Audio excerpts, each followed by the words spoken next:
Majority ladies जब या तो ग्रैंड पेरेंट्स बन जाते हैं, वो एक अपना लाइफस्टाइल चेंज कर दे। आई विल से वो लेजी हो जाती है, खुद ही लेजी हो जाती है। अगर आप एक्टिव रहेंगे तो आप फिजिकली तो एक्टिव रहेंगे, आप मेंटली भी एक्टिव रहेंगे। Always remain in company of younger people, that may be your grand children, that may be your friends. अगर आपने 60 के बाद कोई नई चीज शुरू करनी है तो कोई ऐसी चीज नहीं शुरू करिए जो आप 16 साल वाले लोग कर रहे हैं। नमस्कार, सेहतनामा देख रहे सभी दर्शकों का बहुत स्वागत। सेहतनामा में आज बात 50 प्लस 60 प्लस महिलाओं के लिए एक बेहद inspiring women senior gynaecologist doctor Mangala Dogra ji से आपकी मुलाकात कराने जा रहे हैं। उनकी उम्र का अंदाज़ा उन्हें देखकर आप नहीं कर पाएंगे, लेकिन उनकी फिटनेस और खूबसूरती का राज, इस उम्र में भी वो कैसे इतनी एक्टिव रहती है, चुस्त दुरुस्त रहती है, उन्हीं से जानेंगे। बहुत बहुत स्वागत।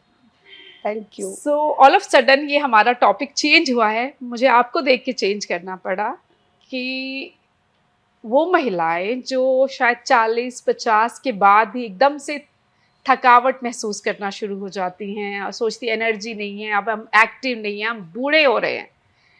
आप उनके लिए इंस्पिरेशन है। आपको देख के मैं भी इंस्पायर हुई हूँ। इतनी एक्टिव कैसे रहती है, इतनी चुस्ती फुर्ती कैसे आती है?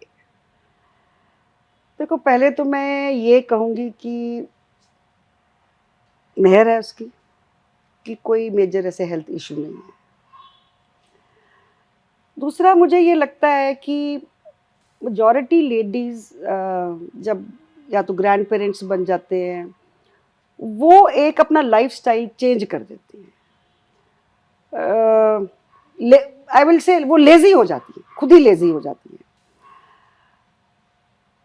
अगर आप अच्छी हेल्थ चाहती हैं तो ये बहुत ज़रूरी है कि आप एक्टिव रहो, चुस्त रहो।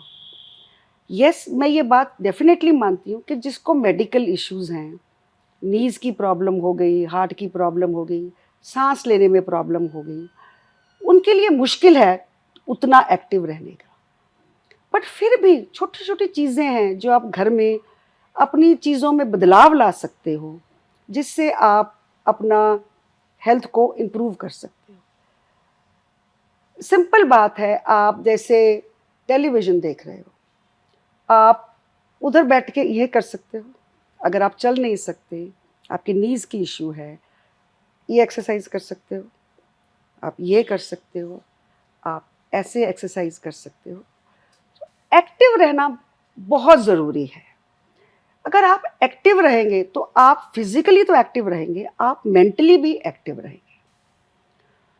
दूसरी, शायद मेरे को ये आप ये कह सकते हैं कि आई एम ब्लेस्ड कि मैं यंग पेशेंट्स में रहती हूँ। जो लेडीज़ मदर बनने वाली हैं, यंग पेशेंट्स में रहती हूँ, तो कुछ चीज़ें मैं उनको देखती हूँ, तो I think I also remain young, क्योंकि मैं उनकी कंपनी में हूँ, तो मेरे मरीज़ ही मुझे यंग रखते हैं। एज के साथ आपको 2-3 चीज़ें ज़रूरी करनी है अगर आप चाहते हो कि आपकी ओल्ड एज अच्छी रहे। Exercise is a part of your life. ये उतना ही ज़रूरी है जितना ज़रूरी आपके लिए आपका खाना है।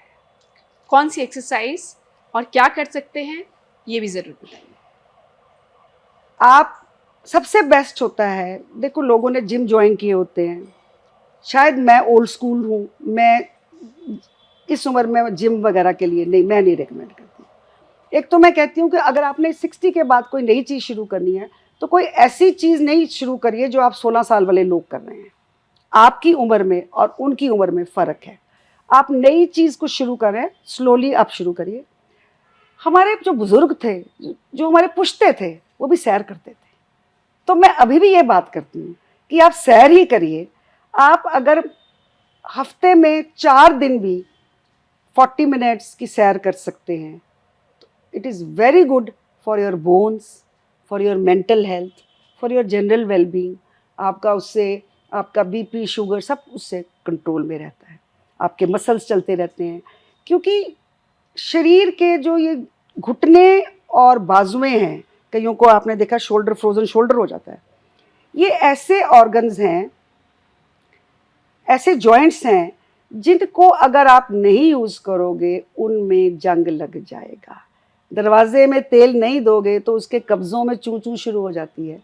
सो वही कंडीशन इनकी भी होती है।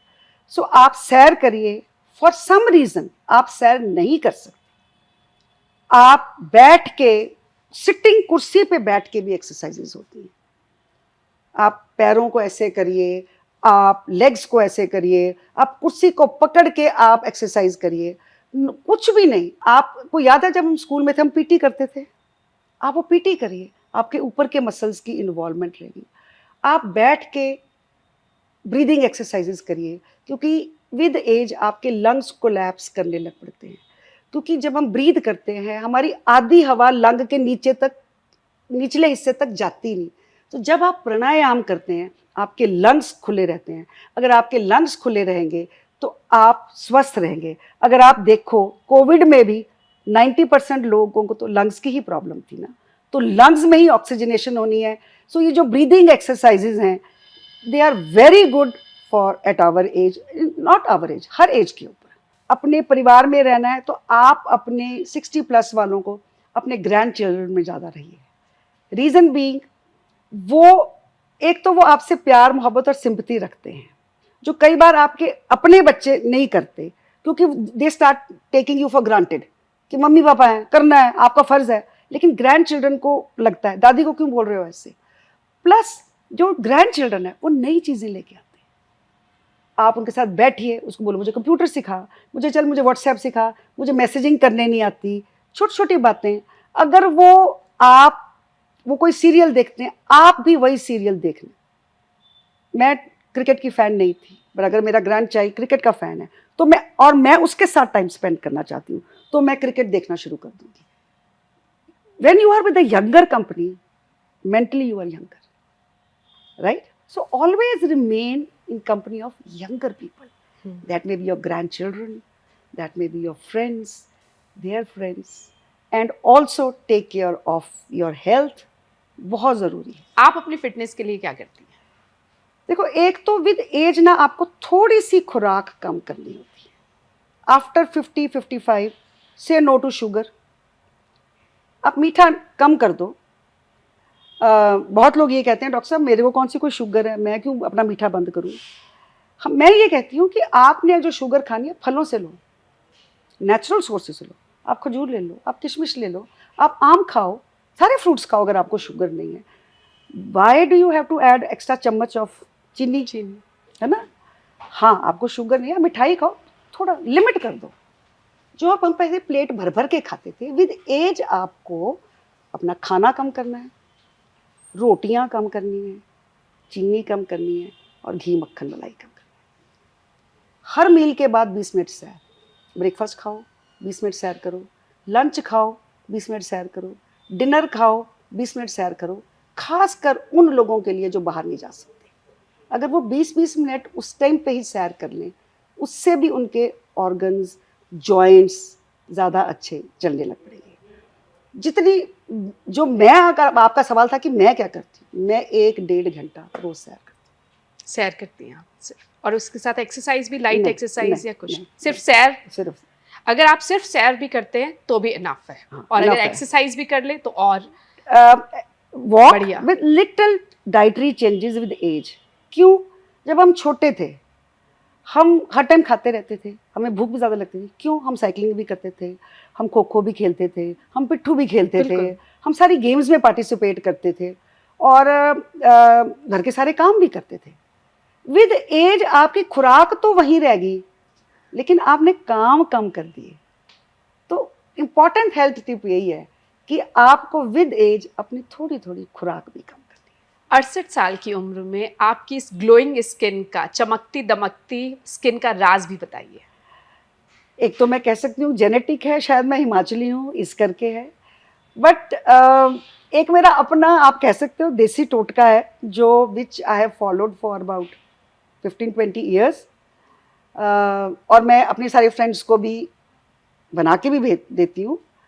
तो उसमें आई एम नॉर्मली से कि आपने एक मिश्रण बनाना है जिसमें आपने एक बड़ा चम्मच, टेबल स्पून जिसको हम कहते हैं, विटामिन ई ऑयल का, विटामिन ई ऑयल ना मिले तो कैप्सूल तोड़ के कर लीजिए, पर पूरा उतना ही क्वांटिटी होनी चाहिए। 1 चम्मच ऑलिव ऑयल का, 1 चम्मच बादाम रोगन का, 1 चम्मच ग्लिसरीन, ये तो 4 चीज़ें हो गई, और इतनी बड़ी शीशी कोई भी गुलाब जल की, उसमें ये 4 चम्मच आपने डाल देंगे, और आपने अपने वॉश बेसिन के साथ जहाँ पे आपका टूथब्रश पड़ा है उधर रखना। आपने मुंह धोना है रात को, क्योंकि दिन भर की मैल जो है वो आपने रात को उतारनी। आपने मुंह धोया, लोग मॉइस्चराइजिंग क्रीम्स लगाते हैं, नाइट क्रीम्स लगाते हैं, देयर इज़ नो नीड। आप उस अच्छी तरह से जिस तरीके से, जिस सोप से आपने अपना मुंह धो लिया, उसके बाद आप वो जो मिश्रण बनाया है अच्छी तरह हिला के 2-3 बूंदों के साथ जस्ट डू मसाज। 2 मिनट, निकलते नहीं है वो 2 मिनट, बहुत मुश्किल होते हैं निकालने उस टाइम पे।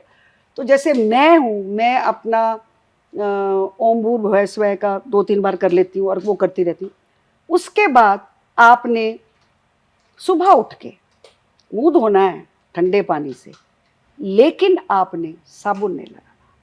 साबुन आपने रात को सोते टाइम जब मुंह धोना है उसके लिए। सो जो ओवरनाइट, जो पूरी रात वो जो तेल का, आप देखो बादाम रोगन से क्या मिल रहा है, यू गेट ओमेगा, आपको विटामिन ई मिल रहा है, आपको सारे अच्छे, आप ऑलिव ऑयल खाते हो, ऑलिव ऑयल में कुकिंग करते हो, वो सब चीज़ें आप यहाँ भी लगा। So I think that is what has help. ये मेरा अपना देसी एक टोटका है। और इसके अलावा कुछ टिप्स? कैल्शियम खाइए, दवाइयाँ अपनी, हाँ अगर आप मेडिसिन पे हैं, जनरली जैसे लोग ब्लड प्रेशर की दवाई है, शुगर की दवाई है, फिर वो कहेंगे डॉक्टर साहब मैंने छोड़ दी क्योंकि शुगर कंट्रोल हो गई थी, क्योंकि ब्लड प्रेशर कंट्रोल हो गया था। अपनी दवाइयाँ नियम अनुसार रेगुलरली लीजिए, ये आपकी ज़िंदगी को तो बढ़ा रही हैं, आपकी ज़िंदगी की कंफर्टेबल लाइफ बढ़ा रही है। ज़िंदगी बढ़ जाए, मंजे पे पड़ जाओ, अधरंग हो जाए, वो भी, बच्चों के पास टाइम नहीं है। आजकल की जनरेशन के जो बच्चे हैं उनको काम का प्रेशर इतना है कि उनके पास टाइम नहीं है कि वो आपको उस तरह से सेवा कर सके जिस तरीके से हमने अपनी बुजुर्गों की की। कभी थकान नहीं महसूस होती? I don't know, maybe I am blessed. और मैं कई बार टचवुड, मैं खुद भी अपने आप को कहती हूँ कि मैं अपने कुलीग्स को कहती हूँ, मैं अपने बच्चों को भी कहती हूँ कि आई don't no, I have never said कि मैं थक गई। आई विल नेवर से मैं थक गई। आई विल नेवर से मेरे पास टाइम नहीं है, क्योंकि मुझे लगता है कि जो ये कहता है कि मेरे पास टाइम नहीं है, उसने टाइम मैनेजमेंट ठीक नहीं करी। एक मैंने ये भी, मैं I tell all my friends कि अगर आपको कोई प्रॉब्लम है, इशू है, मेडिकल इशू है, तकलीफ है, दर्द है, तो जब हर टाइम कोई बंदा आप कहता है, हर टाइम वो शेयर मत करते रहा करो। लोग आपका दुखड़ा सुनने नहीं आते। Be positive, talk of good things, good things, good things. There are only 1 or 2 good friends जिनके साथ आप अपनी ये शेयर कर सकते हो कि यार दर्द हो रही थी, तकलीफ है, चला नहीं जाता। बट अगर आप मेरे घर में 10 बार आ रहे हो और मैं 10 बार यही टॉपिक करूँगी, आप 11वीं बार मेरे घर नहीं आओगे। सो मैं ये भी कहती हूँ बुजुर्गों को, if you want people to come and meet you, visit you, हर बार अपना दुखड़ा मत रोइए सबके सामने। उनसे अपनी जिंदगी के अच्छे तजुर्बे, joys of life share करें। Energies matter. Give them good vibes. The good vibes will come back to you. That is what I feel.